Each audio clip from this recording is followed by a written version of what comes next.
Inspired by Ukraine, Taiwan seeks to bolster military preparedness as China threat continues. Taiwan's president recently announced that mandatory military service was to be raised to 1 year. KAOHSIUNG City, Taiwan, after close to a decade, men over 18 in Taiwan will again be required to serve a full year in the military rather than just 4 months, a return to a conscription policy that had been in place since 2013. The new requirement will be phased in over the year and will reportedly apply to males born on or after January 1, 2005. Speaking to the nation late last month, Taiwan's President Tsai Ing-wen pointed to Ukraine holding off the might of the Russian military for more than 300 days, something she argued was due in no small part to Ukraine's readiness. Tsai said Ukraine's strong resistance capacity had bought time that allowed the international community to come to its aid.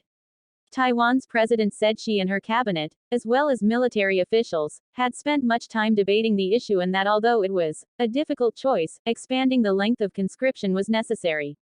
She also announced that the basic monthly pay for conscripts would jump from around $212 per month to just under $662. Russia's underperformance in the war in Ukraine has been highly instructive and motivating for Taiwan's civilian and military leaders.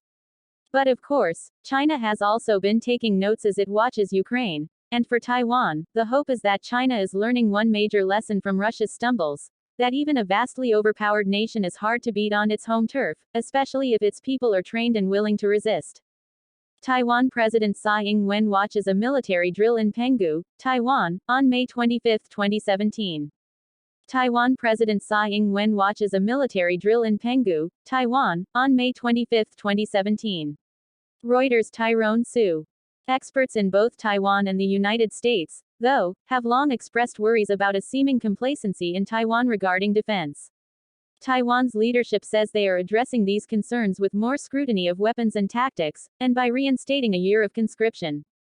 Su Su-yun, a research fellow and director of defense strategy at the Taipei-based Institute for National Defense and Security Research, notes that an all-volunteer military is a preference, but both here and globally, it's becoming harder to recruit professional soldiers. China has increased its force projection capabilities, Su said.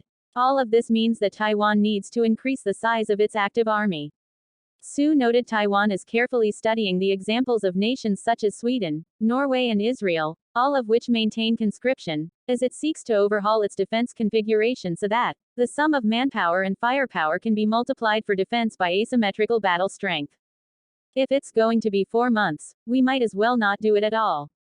So much money was wasted on these few months of training, a retired Taiwanese Air Force captain told Fox News Digital. Choosing to withhold his name, the retired captain said, "No one wants a war, and I don't think one is imminent, but if it comes, we need to have soldiers who at least know the basics." He also compared Taiwan's military requirements to those in Israel and said a discussion on mandatory training for women could be a good next step. It's not hard to understand why Taiwan, officially called the Republic of China, sees a need for conscription. Its massive neighbor to the west, the People's Republic of China (PRC), refuses to disavow using force to reunify with this self-governed, fully democratic island of around 23 million. The term reunify, however, isn't accurate as Taiwan has never been ruled by the Chinese Communist Party (CCP).